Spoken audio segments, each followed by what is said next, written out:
Olá, meus queridos cúmplices. Ah, Cá estamos nós para o nosso momento de reflexão. Um momento de reflexão extraordinário, porque vocês sabem que ontem a Rainha Isabel II, que reinou 70 anos, que assumiu o trono aos 25 anos, partiu para a glória. Esta morte veio abalar esta nação de uma maneira inigualável.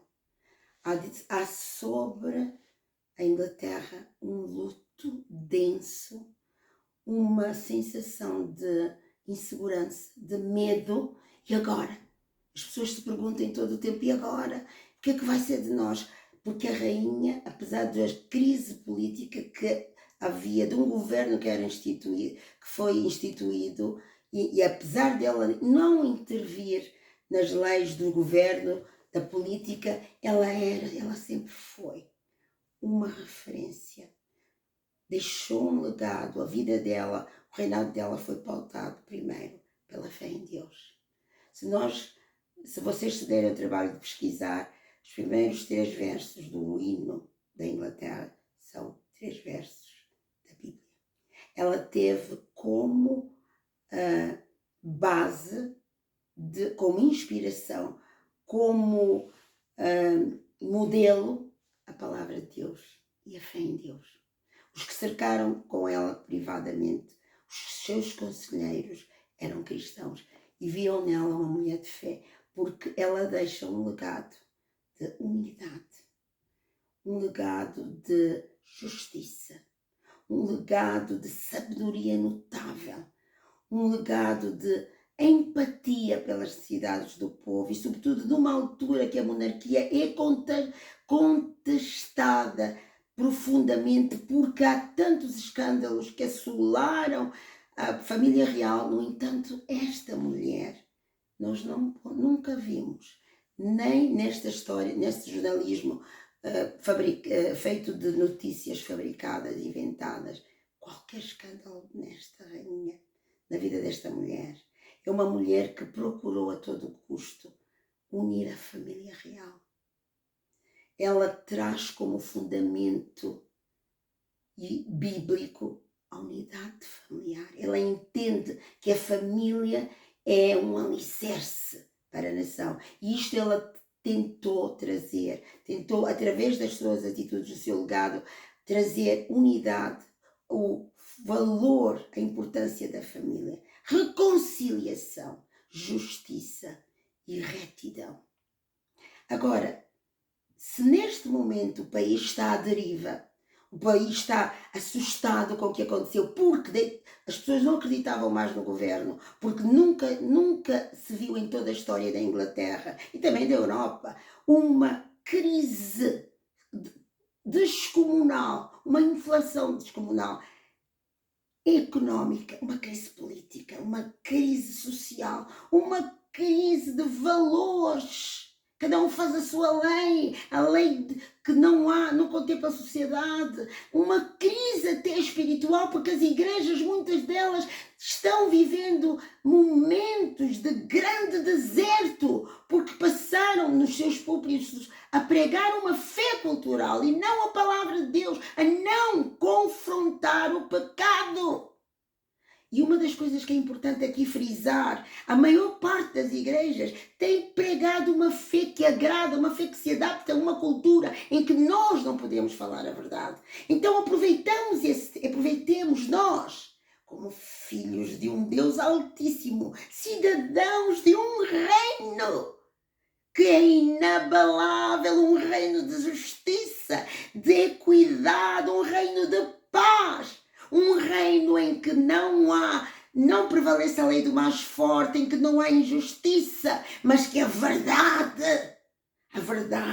é, sobretudo, o próprio Rei dos Reis, o Senhor dos Senhores. Ele é a verdade e é por isso que ele, sendo o nosso Rei, ele nos liberta de toda a escravidão do pecado, de toda a escravidão económica, toda a escravidão de certa forma moral, mas com uma promiscuidade moral, promiscuidade espiritual também.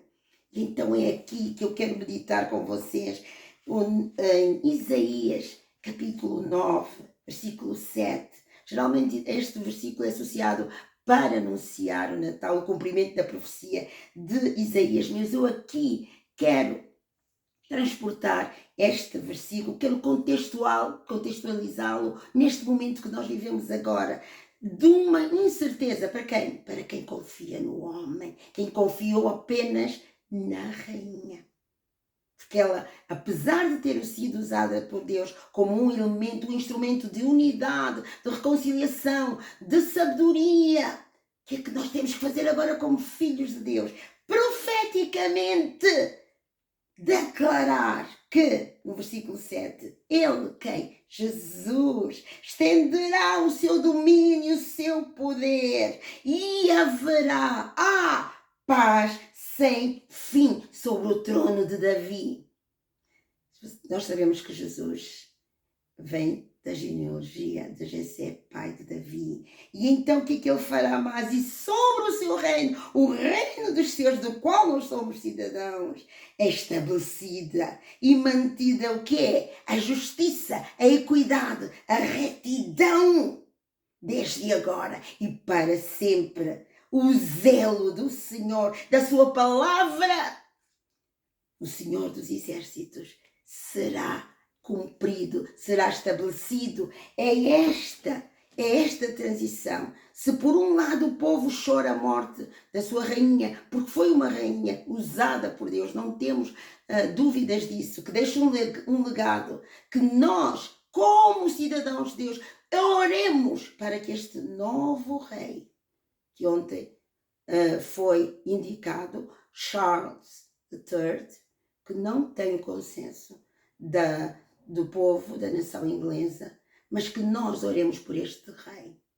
Paulo nos ensina a orar pelas autoridades, mas neste momento, acima de tudo, nós clamemos, levantemos um clamor, igreja, cidadãos de um reino inabalável que já está estabelecido entre nós, e proclamemos que sobre a nação inglesa, sobre a família real, que o Espírito Santo derrame um espírito de arrependimento por toda a falta de perdão, por todos os ressentimentos, todas as mentiras, toda a falta de submissão, de humildade a Deus, e de haver sempre uma necessidade de humilhar o outro. Clamemos por um espírito de quebrantamento, que nesta altura que este povo pensa que está sem rumo, se volte para a esperança. Para quem? Deus! Nós como igreja, como cidadãos, ontem uma nova era espiritual, uma estação espiritual nova se levanta. Então clamemos que o Espírito Santo derrame sobre a família real, sobre a nação inglesa, o espírito de arrependimento, de quebrantamento, de perdão, que haja perdão entre todos os membros da família real, o perdão, que nós nos arrependamos do pecado desta nação e seja levantada o espírito de reconciliação com quem? Com Deus. É o espírito de reconciliação que Paulo nos prega, que chega de estar a confiar no homem, chega de viver uma vida de incertezas. É necessário que o reino do Senhor se estabeleça entre nós. Nós temos essa função. Então, igreja, cidadãos deste reino que já está em vigor, nós não confiamos em carros, nem homens, nem governos, apesar da rainha ter deixado este legado. Que nós oremos que este legado, através de Deus, seja continuado pelo rei Charles III, mas sobretudo que a Inglaterra comece a experimentar uma chuva de avivamento, um novo tempo, que nós mostremos à nação inglesa, aos ingleses, que eles entendam foi a rainha, mas há um Deus que em momento algum se ausentou de nós. Há um reino estabelecido, um reino de justiça, um reino de igualdade, um reino de amor, um reino de poder, um reino que jamais será abalado. Amém? É um novo tempo, um tempo de chuva de avivamento. Oremos pela nação inglesa, oremos pela família real e sejamos instrumentos da chuva do avivamento. Antes de ir-me embora, quero dizer-vos, amo-vos até a lua. Orem pela família real, orem pela Inglaterra. Que Deus